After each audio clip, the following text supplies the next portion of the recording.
హరే కృష్ణ. అందరికీ కూడా తెలుగీత కార్యక్రమానికి స్వాగతం అండి. కార్యక్రమం మొదలు పెట్టే ముందు ఇస్కాన్ శేషాద్రిపురం అధిష్టాన దేవతలైనటువంటి శ్రీ శ్రీ జగన్నాథుడు, బలదేవ, సుభద్ర మహారాణి, సుదర్శన, నితాయ్, చైతన్య, వామనదేవ్ పంచతత్వ ఆశీర్వాదాలు తీసుకుందాము, ప్రార్థనలు చేద్దాము. ఓం అజ్ఞానాతిమిరాంధస్య జ్ఞానాంజనశలాకయా చక్షురున్మిలితం యేన తస్మై శ్రీగురవే నమః. నమో ఓం విష్ణుపాదాయ కృష్ణప్రష్టాయ భూతలే శ్రీమతే భక్తివేదాంత స్వామినితి నామినే.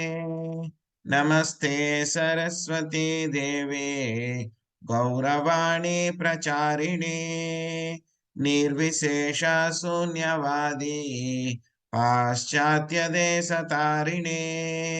జయ శ్రీ కృష్ణ చైతన్య ప్రభు నిత్యానంద శ్రీ అద్వైత గదాధర శ్రీవాసాది గౌర భక్త వృంద.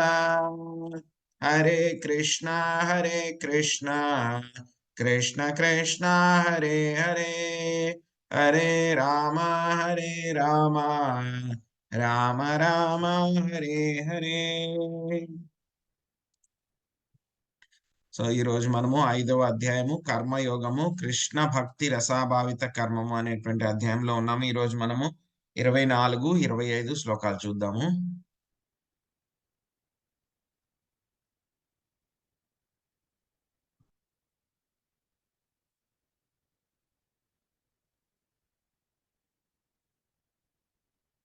యోంతః సుఖోంతరా రామ తథాంతర్జ్యోతిరేవ యః స యోగి బ్రహ్మ నిర్వాణం బ్రహ్మభూతోధిగచ్చతి.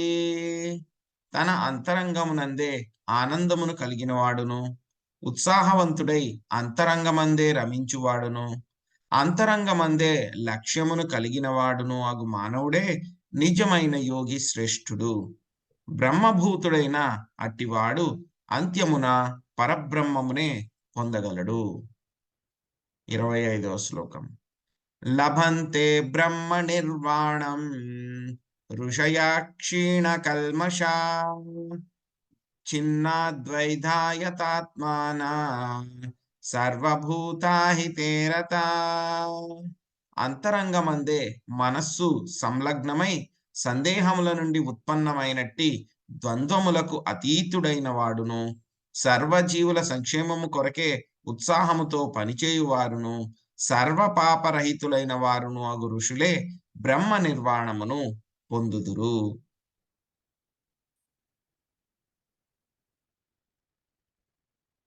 సో హరే కృష్ణ. మనము 5వ అధ్యాయము కృష్ణ భక్తి రసాభావిత కర్మము. ఈ కృష్ణ భక్తిలో మనము కర్మలు ఏ విధంగా చెయ్యాలి, సో అల్టిమేట్ గా డెస్టినేషన్ ఏమిటి అని చెప్పేసి ఒక్కొక్కటి కూడా మనము తెలుసుకుంటూ వస్తున్నాం అన్నమాట. సో ఏమైంది, నిన్నటి శ్లోకాల్లో మనం తెలుసుకున్నాం. సో ఏ విధముగా మనకి భౌతిక పరమైనటువంటి సుఖాలు ఏ విధంగా ఉన్నాయో, ఆ సుఖాల వల్ల ఏమిటి, ఆ సుఖాలు ఒకటి అవి టెంపరీగా ఉంటాయి. సో రెండవది ఏమిటి, దానికి ఒకటి ఆది అంతం రెండు ఉంటాయి వాటికి. సో ఇంకొకటి ఏముంటుంది, అవి మనకి చివరికి ఏమవుతాయి, మనకి కష్టాన్ని కలిగిస్తాయి.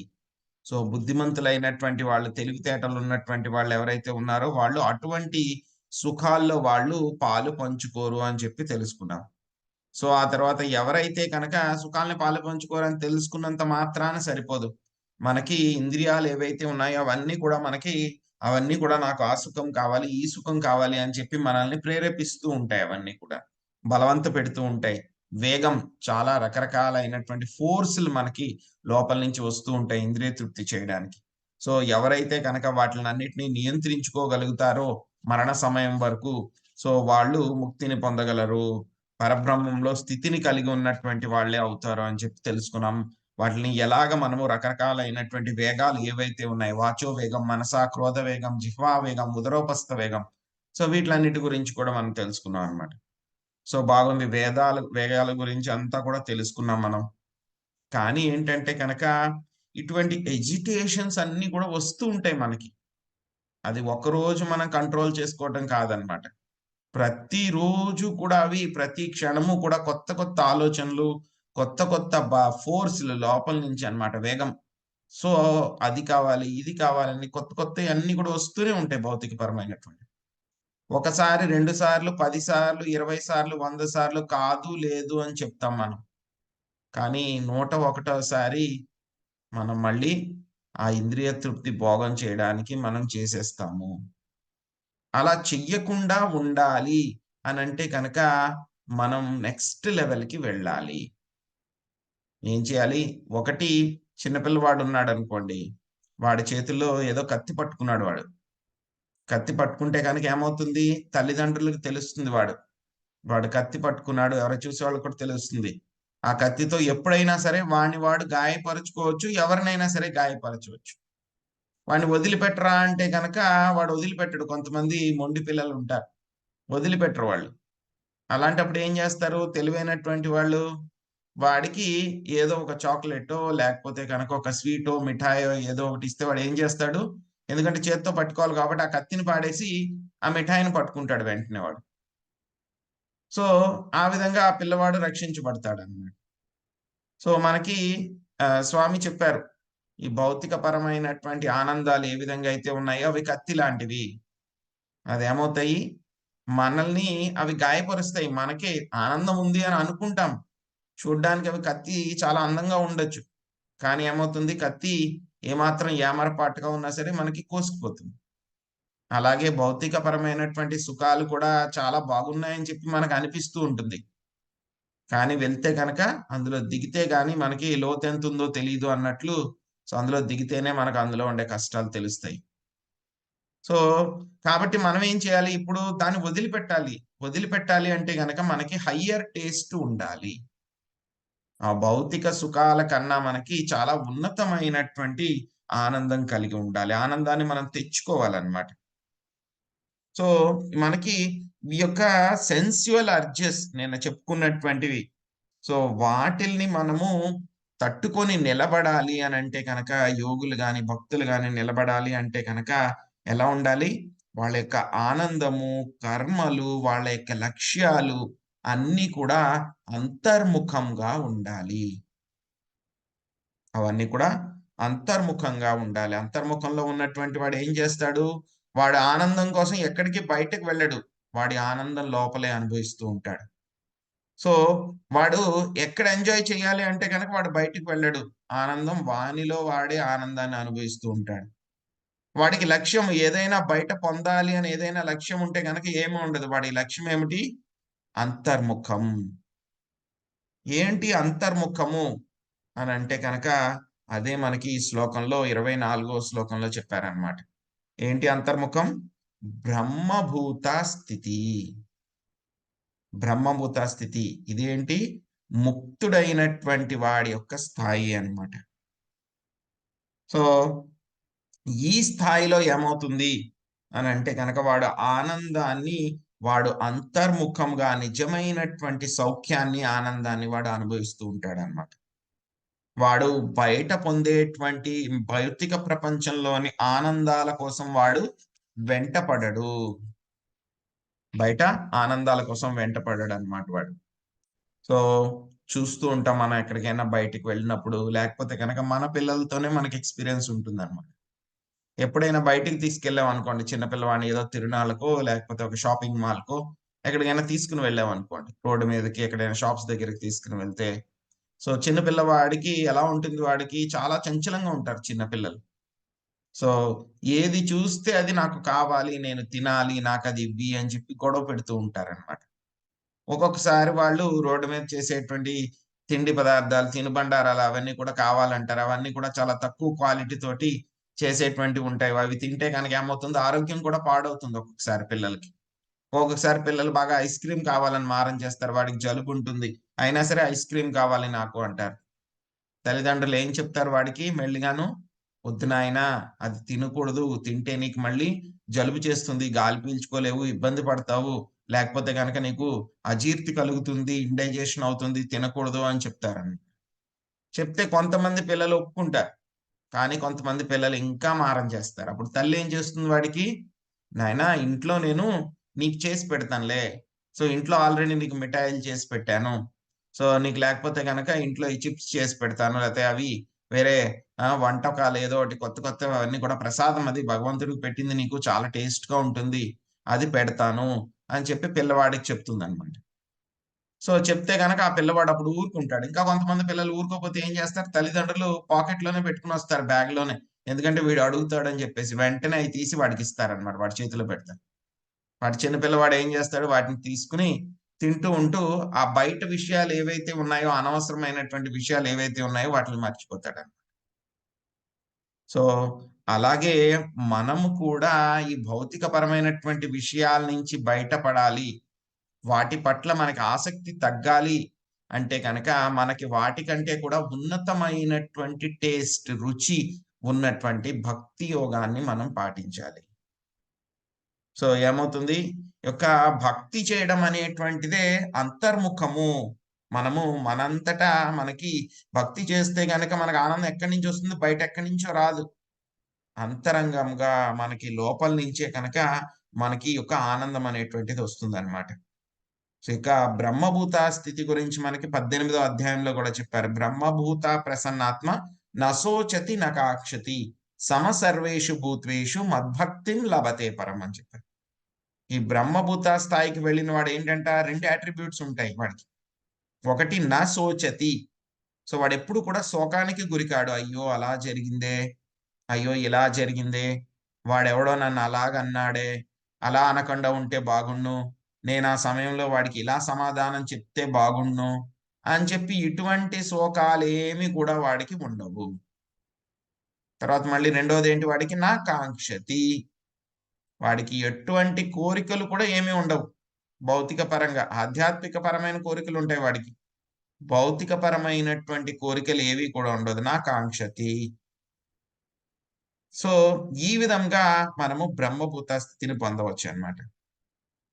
మనకి నలుగురు కుమారుల గురించి తెలుసు. సనక, సనందన, సనాతన, సనత్ కుమారాసనమాట. సో, వాళ్ళకొకసారి ఒక ప్రశ్న ఉదయిస్తుందనమాట. కొన్ని ప్రశ్నలొస్తాయి వాళ్ళకి. ఏం జేస్తారు? ఆ ప్రశ్నలంటే గనక ఇంకా వాళ్ళకన్నా ఉన్నతమైనటువంటి వాళ్ళెవరున్నారు? బ్రహ్మదేవుడనమాట వాళ్ళ తండ్రి గారు.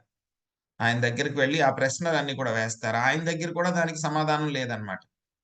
ఆయనేం చేస్తారు? ఆయన మాస్టర్ ఎవరున్నారు ఆయనకి తండ్రి? శ్రీకృష్ణ భగవానుడు. సో, ఆయనకి నాకు వీటిలికి సమాధానం కావాలి అని చెప్పి ప్రార్థిస్తారన్నమాట. ప్రార్థిస్తే కనుక స్వామి ఆయనకి హంసావతారం కింద వచ్చి ఆయనకి ప్రశ్నలన్నిటికి కూడా సమాధానం చెప్తారన్నమాట. సో, ఏం చెప్తారు అంటే గనక అందులో ముఖ్యమైన ప్రశ్నకి సమాధానం ఏమిటి అనంటే గనక, మన మనస్సు ఏదైతే ఉందో అది ఈ భౌతిక ప్రాపంచిక విషయాల్లో ఏమైపోయింది? లాక్ అయిపోయింది. ఇంటర్లాక్ అయిపోయింది. బంధించిపోయిందన్నమాట. సో, ఆ యొక్క దాన్నే మనకి టెక్నికల్‌గా శాస్త్రాల్లో కూడా చెప్తారు. హార్డ్ నాట్ చిక్కుముడి అన్నమాట. హృదయ గ్రంథి దౌర్బల్యం అని అంటారన్నమాట. మన యొక్క హృదయం, మనస్సు ఏదైతే ఉందో అది చిక్కుకుపోయింది. ఎందులో చిక్కుకుపోయిందది? భౌతిక పరమైనటువంటి విషయాల్లో చిక్కుకుపోయింది. ఎన్నాళ్ళ నుంచి చిక్కుకుపోయింది? మామూలుగా చూస్తాం. ఏదైనా ఒక తాడుంది. ఒక ముడి వేసాం మనం చాలా గట్టిగా. దాన్ని తీయాలంటే గనక ఒకటో రోజు తీయటం కొంచెం ఈజీ. అదే ముడి ఒక 100 రోజులయిపోయిందనుకోండి, ఒక ఏడాది అయిపోయిందనుకోండి, దాన్ని తీయడం చాలా చాలా కష్టం. అలాంటిది మనకి కూడా ఈ యొక్క మనసులో ఉన్నటువంటి యొక్క చిక్కుముడి భౌతికపరమైనటువంటి విషయాల్లో చిక్కుముడి పడిపోయింది. అది ఎన్నాళ్ళ నుంచి పడిపోయింది? కొన్ని జన్మల నుంచి పడిపోయింది. అటువంటి చిక్కుముడి, ముడి అంటే గనక ఒక ముడి కూడా కాదు. ఎన్ని ముడులున్నాయో తెలీదు మనకి. అటువంటివన్నీ కూడా మన మనస్సు చిక్కుకుపోయింది భౌతిక ప్రాపంచిక విషయాల్లో అన్నమాట. సో, వాటిల నుంచి బయటపడాలి అంటే కనుక మనము యొక్క భక్తి చేస్తూ ఉండాలి. భక్తి చేస్తూ ఉంటే గనక ఏమవుతుంది? మన హృదయ గ్రంథిలో ఉన్నటువంటి ఆ యొక్క చిక్కుముడులేవైతే ఉన్నాయో ఒక్కొక్కటి మెల్లమెల్లగా అవి లూజ్ అవుతూ ఉంటాయి. లూజ్ అవి ఒక్కొక్కటి కూడా క్లియర్ అవుతూ ఉంటాయన్నమాట. ఎప్పుడైతే గనక మనం భగవంతుని యొక్క సేవలో ఉంటామో ఏమవుతుంది? మన యొక్క మనస్సు మెల్లమెల్లగా పవిత్రీకరించబడుతుందన్నమాట. ఎందుకు మనకి ఆ చిక్కుముడి వల్ల ఆనందం రావట్లేదు అంటే గనక, మనం చూస్తే గనక ఆధ్యాత్మికం ఆత్మలం. భౌతిక పరమైనటువంటి విషయాలేమో అదేమిటి? భౌతికం ఇవన్నీ కూడాను. ప్రపంచం అంతా కూడాను. సో, పాలును అదే విధంగా నీళ్లు కలుస్తాయి. కానీ పాలు, నూనె కలుస్తాయండి ఎప్పటికైనా? కలవవన్నమాట. సో, మనము పాల్లాంటి వాళ్ళము, భౌతిక ప్రపంచం నూనె లాంటిదన్నమాట. ఎప్పటికీ కూడా ఈ 2 కూడా కలవవు. ప్రపంచంలో 2 రకాలైనటువంటి వ్యక్తులున్నారన్నమాట. సో, 50% సగం మంది ఏమనుకుంటున్నారు వాళ్ళు? నేను ఆనందముగా లేను. నాకు సంతోషం లేదు అని చెప్పని అనుకుంటున్నారు. మరి ఇంకా సగం మంది ఏంటండి పరిస్థితి? వాళ్ళు ఆనందంగా ఉన్నారా పోనీ? అనంటే గనక లేదు. వాళ్ళు ఆనందంగా లేరు. కానీ ఏమనుకుంటున్నారు? నేను ఆనందంగా ఉన్నాను అని అనుకుంటున్నారు వాళ్ళు. కష్టాలు అనుభవిస్తూ ఉన్నా సరే. నేను కష్టాలు అనుభవిస్తూ ఉన్నా సరే, నేను ఆనందంగా ఉన్నాను అనేటువంటి భ్రమలో ఉండి వాళ్ళు బతికేస్తున్నారండి. సో, ఎలా అయితే గనక చూస్తూ ఉంటాం మనకి స్టూడెంట్స్ అన్నమాట. బాగా చదువుకున్న స్టూడెంట్ అనుకోండి.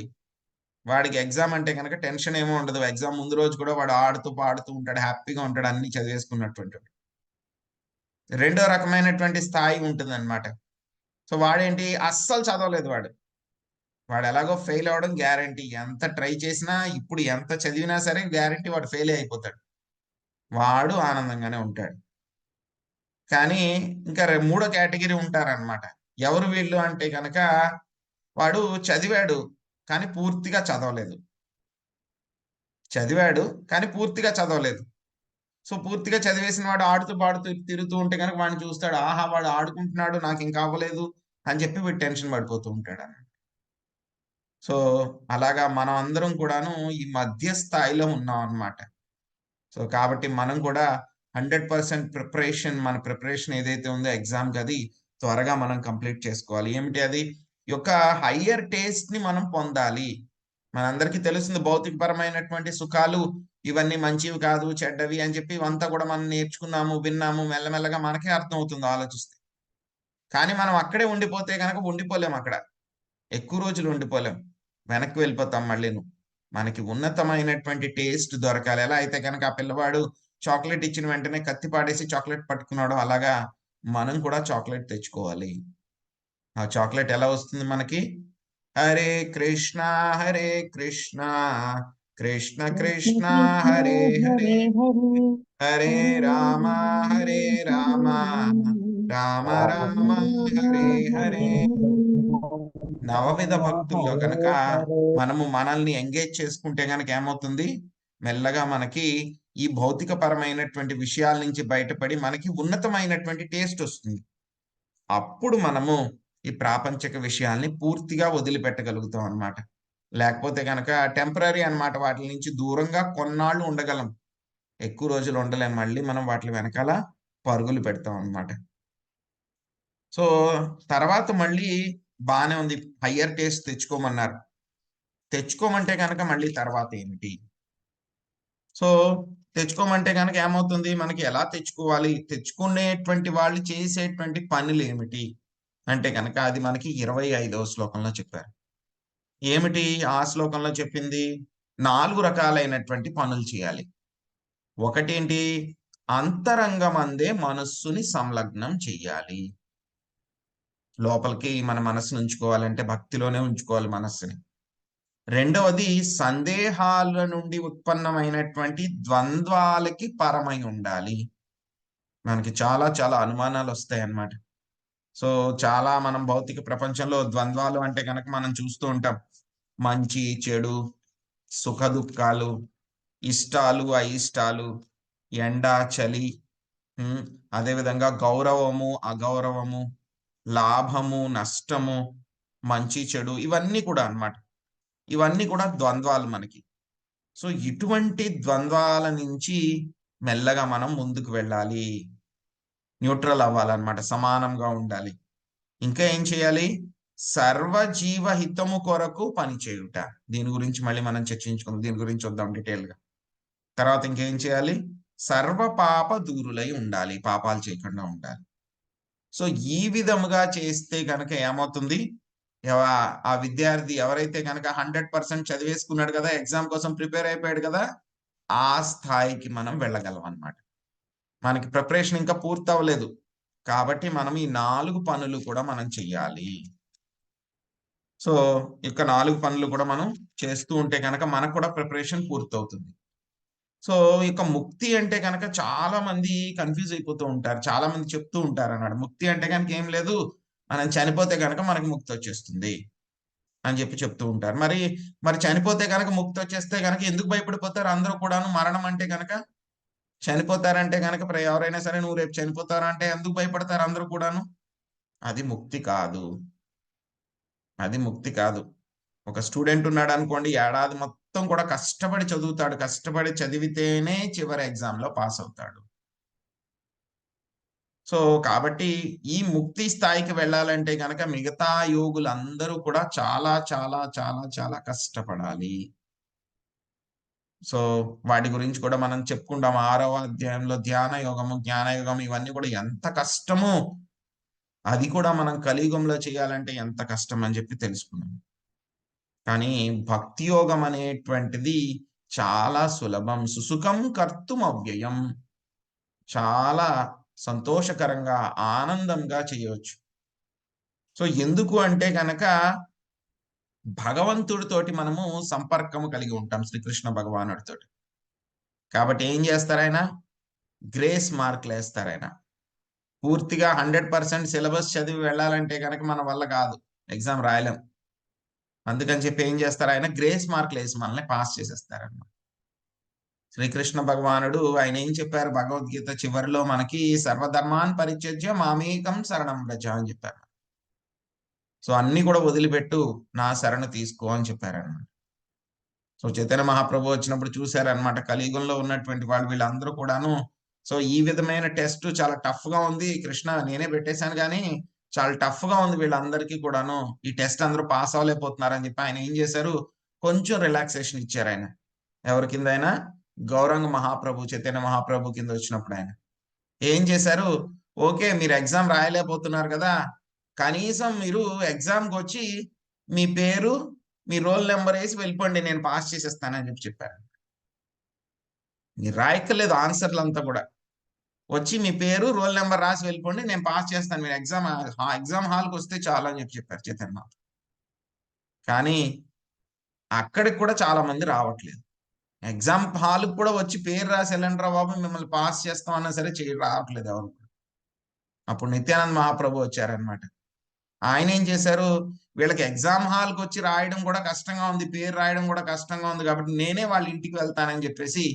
అందరి ఇంటికి వెళ్ళి బాబు మీ పేరేంటి నేనే రాసుకుంటాను ఎగ్జామ్లో మీ పేరు కూడా అని చెప్పి తీసుకున్నారన్నమాట సో అంతటి కరుణ కృష్ణ ప్రేమ చైతన్య మహాప్రభు అదేవిధంగా ఆయన యొక్క అనునాయులైనటువంటి నిత్యానంద మహాప్రభు ఇస్తున్నారన్నమాట వాళ్ళు మన ఇంటికి వచ్చి మీ పేరు చెప్పండి రా బాబు మీ ఎగ్జామ్ పేపర్లో పేరు కూడా నేనే రాసుకుంటాను పేరు చెప్పండి రా అంటే గనక పేరు ఎలా చెప్పాలి మనం నామం చెప్పాలి హరే కృష్ణ కృష్ణ కృష్ణ హరే హరే హరే రామ హరే రామ రామ రామ హరే హరే మీ పేరు చెప్పండి రా బాబు ఎగ్జామ్ లో నేను రాసుకుంటాను మిమ్మల్ని పాస్ చేసేస్తానంటే మనం నోరు కట్టేసుకుని ఉన్నాం ఇలాగా నేను చెప్పను ఇంకా నాకు టైం లేదు నేను చాలా బిజీగా ఉన్నాను తర్వాత చేస్తాను ఒక 10 సంవత్సరాల తర్వాత చెప్తాను పేరు ఇప్పుడు చెప్పను అదనమాట మన అందరి పరిస్థితి అనమాట కనీసం నామం చేయండి రా బాబు మిమ్మల్ని తీసుకెళ్ళిపోతాను అంటున్నారు ఆయన నిత్యానంద మహాప్రభు నోటితో చెప్పమంటున్నారు రాయమంటం కూడా రాయమంటలేదు అయినా సరే మనకు అది కూడా నోటితోటి నామం చెప్పడానికి కూడా కష్టంగా ఉంది మనందరికీ అది మనందరి యొక్క పరిస్థితి అన్నమాట సో అంతటి కరుణ అన్నమాట చైతన్య మహాప్రభుది నిత్యానంద మహాప్రభుది అన్నమాట సో మెల్లగా మనం ఏం చేయాలి ఈ యొక్క ద్వంద్వాల నుంచి మనం బయటపడాలి ఒక భక్తి చేస్తూ ఉంటే గనక ద్వంద్వాల నుంచి మెల్లగా మనం బయటపడతాం పడితే కనుక ఏమవుతుంది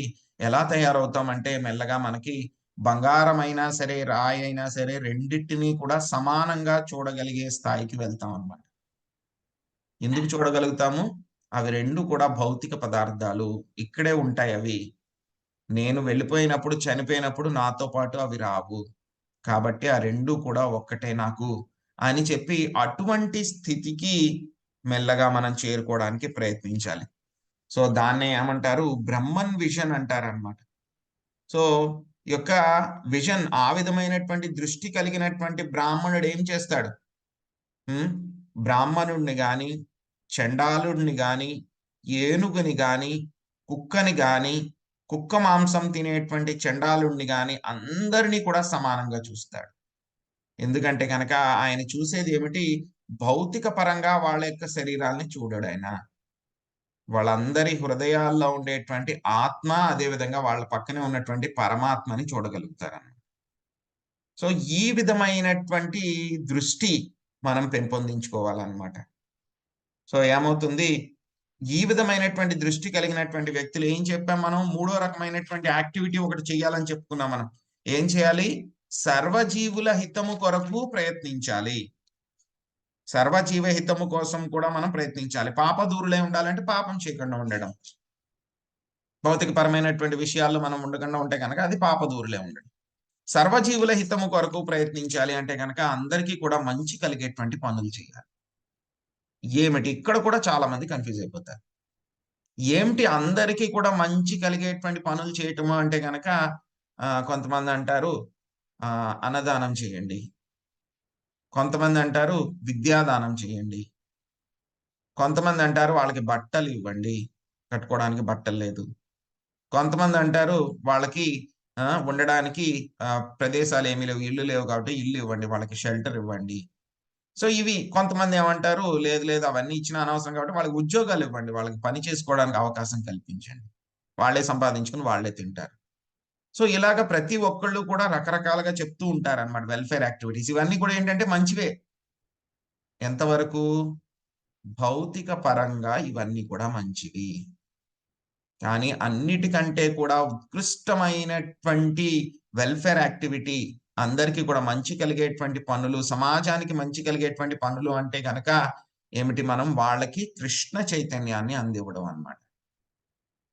ఏమవుతుంది? వాళ్ళు కృష్ణ చైతన్యాన్ని అందిస్తే గనక వాళ్ళందరూ కూడా ఏంటంటే బాధలు పడుతున్నారు ఈ భౌతిక ప్రపంచంలో. అటువంటి వాళ్ళందరిని కూడాను మీరు పర్మనెంట్ సొల్యూషన్ అన్నమాట ఇది. మిగతా పనులన్నీ చేస్తే గనక టెంపరరీ సొల్యూషన్. ఏమవుతుంది? మీరు భోజనం పెడితే గనక ఒకరోజు తింటాడు, 2 రోజులు ఆనందంగా ఉంటాడు. ఆ! మీరేదో వేరే రకమైనటువంటిది ఇచ్చారనుకోండి, ఒక నెల రోజులుంటుంది, 2 నెలలుంటుంది, ఏడాదుంటుంది. బట్టలు అవన్నీ ఇస్తే. కానీ మీరు కృష్ణ చైతన్యాన్ని ఎవరికైనా ఇస్తే గనక ఎవరైనా వ్యక్తిని సమాజంలో బద్ధజీవులు ఎవరైతే ఉన్నారో వాళ్ళని శ్రీకృష్ణ భగవానుడి దగ్గరికి తీసుకొని వస్తే గనక, ఆయన పాద పద్మాల దగ్గరికి తీసుకొని వస్తే గనక, వాళ్ళకి మీరు అల్టిమేట్ బెనిఫిట్ చేసిన వాళ్ళవుతారనమాట. Permanent solution. ఈ భౌతిక ప్రపంచం నుంచి బయటపడి అల్టిమేట్‌గా అతను భవబంధనాల నుంచి విముక్తయ్యి ఆయన కష్టాలన్నిటిని కూడా ఒక్కసారి పోగొట్టుకుంటారు. దీన్ని ఇంగ్లీష్‌లో పనేషియా అంటారనమాట. అంటే గనక ఒక్క సొల్యూషన్ అన్నమాట. ఒక్క సమస్య. ఒక్క ఆహ్, ఒక్క సొల్యూషన్ అన్నమాట ఇది. ఇది చేస్తే గనక మొత్తం పరిష్కారం. అన్ని సమస్యలు కూడా తీరిపోతాయి. సో, మనం ఎవరికైనా సరే మంచి చెయ్యాలి అంటే గనక మనం నేర్చుకోవడం, మనం తెలుసుకోవడమే కాదు, అందరికీ కూడా ఈ యొక్క కృష్ణ చైతన్యం గురించి అందరికీ చెప్పి, వాళ్ళని కూడా కృష్ణ భక్తుల్ని చేయగలిగితే కనుక, అది అన్నిటికంటే కూడా ఉన్నతమైనటువంటి యాక్టివిటీ అన్నమాట. సో, అటువంటి వాళ్ళని శ్రీకృష్ణ భగవానుడు కూడా చెప్తారు. భగవద్గీతలో చివరిలో చెప్తారు. 18వ అధ్యాయంలో అన్నమాట. వాళ్ళకంటే కూడా అటువంటి మిషనరీ యాక్టివిటీస్ చేసే వాళ్ళకంటే కూడా ప్రియమైనటువంటి వాళ్ళు వేరెవ్వరు లేరు నాకు అని చెప్పి చెప్తారనమాట. సో, కన్క్లూషన్ ఏంటంటే కనుక సో, మనము తెలుసుకోవడమే కాకుండా, మనం ఉన్నతమైనటువంటి టేస్ట్ పొందడమే కాకుండా, వేరే వాళ్ళకి కూడా ఈ టేస్ట్‌ని అందరికీ కూడా ఇవ్వడానికి స్వామి చెప్పినటువంటి 4 రకాలైనటువంటి పనులు చేస్తూ ఉండాలనమాట. ఇది మన యొక్క కర్తవ్యము. ఇదండి ఈరోజు నేర్చుకున్నటువంటి విషయాలు. సో, మళ్ళీ ఈ యొక్క అధ్యాయంలోనే ఇంకా స్వామి చెప్తారనమాట. శాంతిని ఎలా పొందాలి, పరమ శాంతిని ఎలా పొందాలనేటువంటిది మెల్లమెల్లగా స్వామి మనకి తీసుకొని వెళ్ళి 5వ అధ్యాయం చివరిలో చెప్తారండి.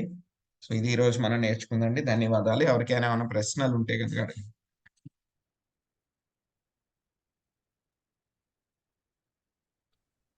हरे कृष्ण प्रभु जी, दंडवत प्रणाम हरे प्रणाम। कृष्णा, दंडवत प्रणाम।